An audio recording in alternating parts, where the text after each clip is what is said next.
2, 1. Corpus, you can do it. The normal low.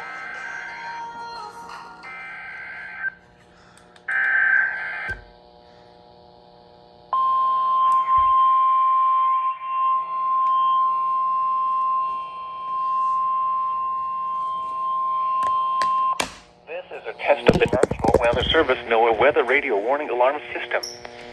This test is conducted every Wednesday between 11 a.m. and noon local time, unless there is severe weather in the area, in which case the test is postponed until Thursday.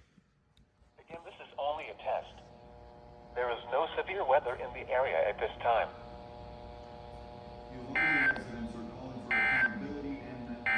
5, 4, 3, 2, 1. KBNL relay. 8 p.m. Central Daylight Time this evening. 1.